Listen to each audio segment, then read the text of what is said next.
Welcome back to the deep dive. We sift through complex source material, find the key insights, and bring them straight to you. Today, we're tackling something our sources often call, well, basically a personal superpower: extreme self-awareness. And, the sources kick off with a pretty big claim. They suggest that if most people had, let's say, a basic level of real self-awareness, a lot of the big world problems, especially the ones rooted in misunderstanding or conflict, they just sort of fade away. It really makes you think, doesn't it? If everyone actually grasped how their actions and words impact others, would life just be fundamentally different? It's a powerful thought, yeah. But we need to be real about it getting there. It's tough. That old saying, ignorance is bliss. There's something to it, right? It's about inertia. It's just much easier to react automatically than to actually stop, look inward, and figure things out. Right. It's easier because you don't have to face the messy stuff, the parts of yourself you're maybe not proud of. And this comes up again and again in the material, living on autopilot. That's not the path to, a truly happy or fulfilled life.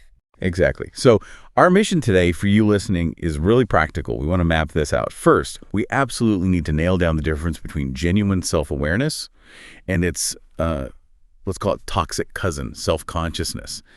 Then we'll dig into specific, actionable ways you can start this journey, but without getting stuck in judging yourself or feeling guilty or ashamed.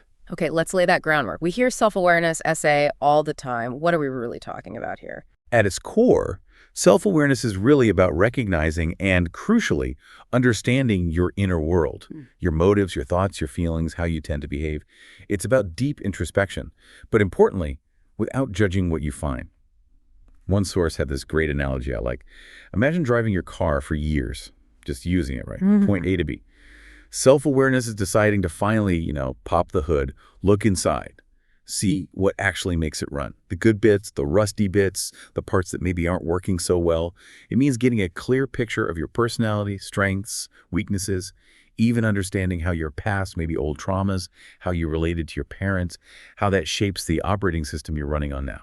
And checking under the hood like that, it changes how you interact with others too, doesn't it? Once you see your own wiring, you start noticing how people perceive you and maybe why you react to them in certain ways. That's the critical shift, yes. And we really need to hold on to this distinction the sources make. Yeah. There's knowing yourself, which is kind of static. It's based on past data. But then there's learning yourself. That's active. It's dynamic. It happens right now in the present. It's this ongoing journey of discovery that asks, okay, based on everything I know, why am I reacting this specific way right now? Okay, so if real essay is about that honest, non-judgmental look inside, where does it go wrong? Where is the trap? The trap is self-consciousness, Yeah. SC. We define that as an excessive awareness of yourself, especially focused on how you think others see you. External validation, Right. that shift from looking inward curiously to looking outward obsessively. That's where the negativity floods in. When you slip into SC, you start judging yourself. Guilt, shame. You hear that voice, right? Ugh.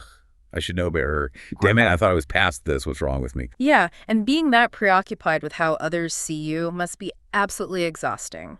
The sources link that excessive SC directly to feeling uneasy, awkward, uncomfortable around others. And if it gets really bad, it just stops you from being yourself. You can't fully engage because you're too busy critiquing your own performance. Totally. Did I sound stupid? Is my hair okay? Did they take that the wrong way? You're performing instead of just being... Now, let's be fair. A little bit of self-consciousness is probably useful, right? It helps us navigate social situations, act appropriately. Yeah. But when it becomes excessive, it stops being helpful and starts being like emotional cement. It just tracks you.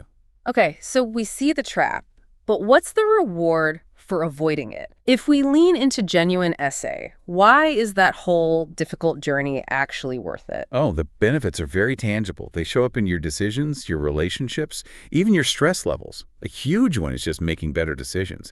When you really get why you want certain things, your true motivations, you start choosing things that align with your actual values, not just passing impulses. And that control, that agency, it must lead to more emotional stability too. Absolutely. If you know your triggers, your patterns, you get much better at regulating your emotions. You're not just, lashing out. You're responding more thoughtfully. Think about arguments or conflicts. Right.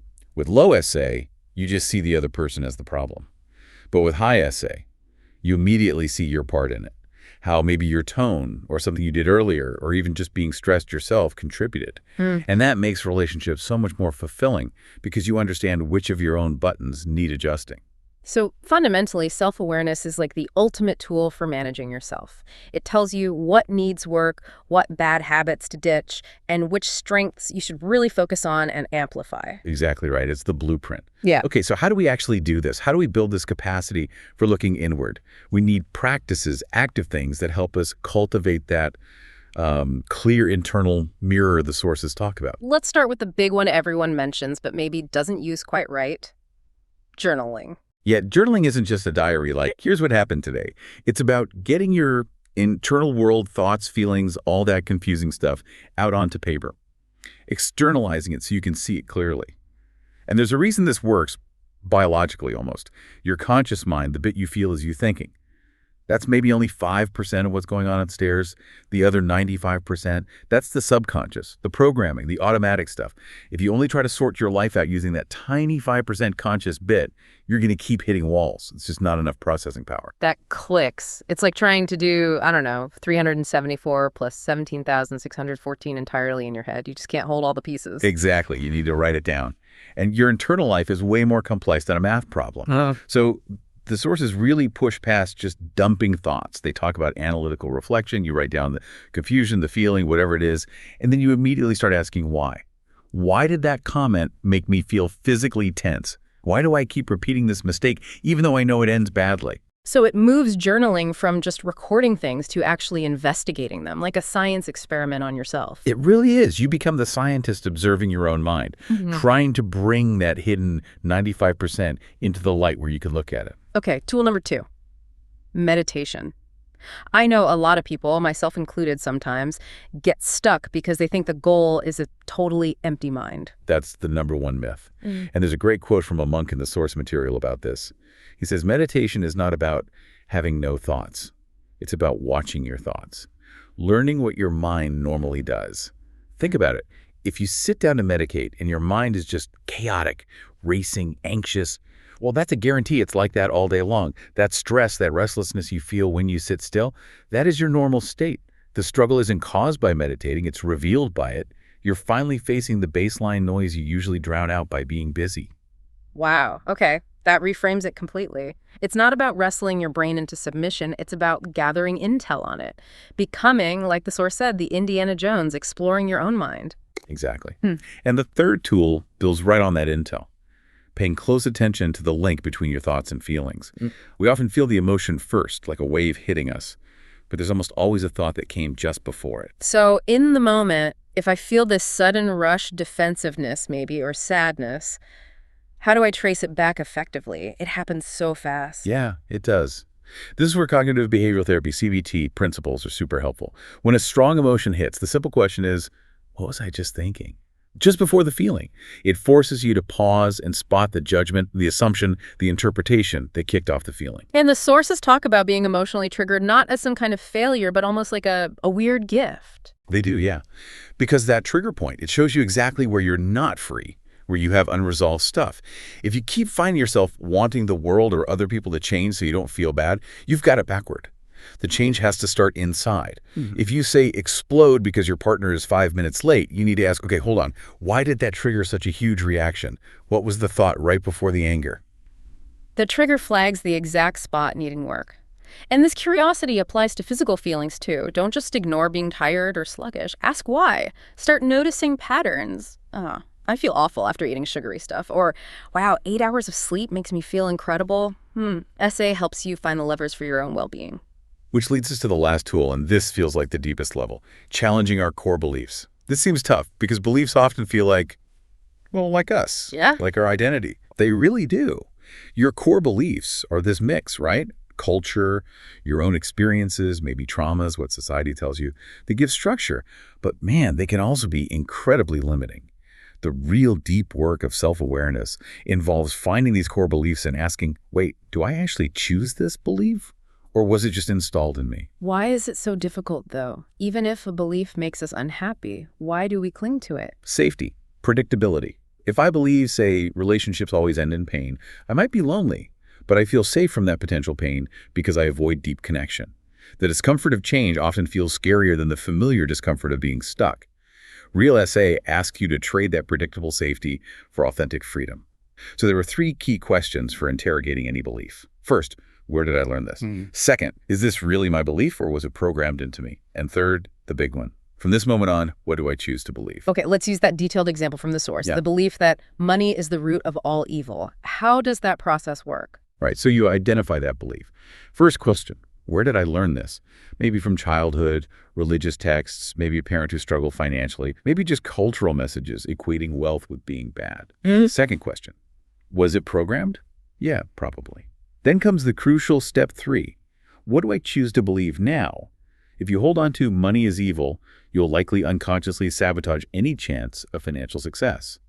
But when you challenge it, you might realize, hang on, money's just a tool. It can't be inherently evil if people use it to build schools, fund research, help people. So you shift it from being this absolute moral thing to just a neutral tool that humans use for good or bad. Exactly. You see that, sure, some people do terrible things for money, but that reflects their choices, their character, not the money itself.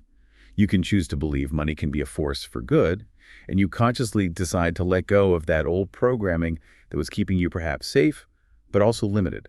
And that shift isn't just thinking differently. It changes how you fundamentally operate in the world. That move from unconscious programming to conscious choice feels incredibly powerful. It's not about finding fault, it's about choosing who you want to become. So wrapping this up, for everyone listening, what's the big takeaway here? The goal of self-awareness seems to be moving from just reacting to life to consciously choosing how you engage with it. It's about staying curious about yourself, keeping that internal mirror clean, figuring out what works for you, what you value, and deliberately letting go of the stuff, the internal baggage, that doesn't serve you anymore. But always with that crucial warning in mind. Don't let the light of curiosity turn into the harsh spotlight of self-consciousness, that place of guilt, shame, and self-criticism. Right. If we pull it all together from the sources, the real measure of self-awareness is about taking responsibility for your future self. Knowing yourself, that gives you the data dump from the past. Important, but static. Learning yourself, that's the dynamic power you have right now, in the present. The real superpower isn't just understanding why you messed up yesterday. It's knowing, clearly, how you choose to show up differently, how you intend to improve, starting tomorrow. That steady, gentle focus on growth, that's what separates just being aware from being truly fulfilled.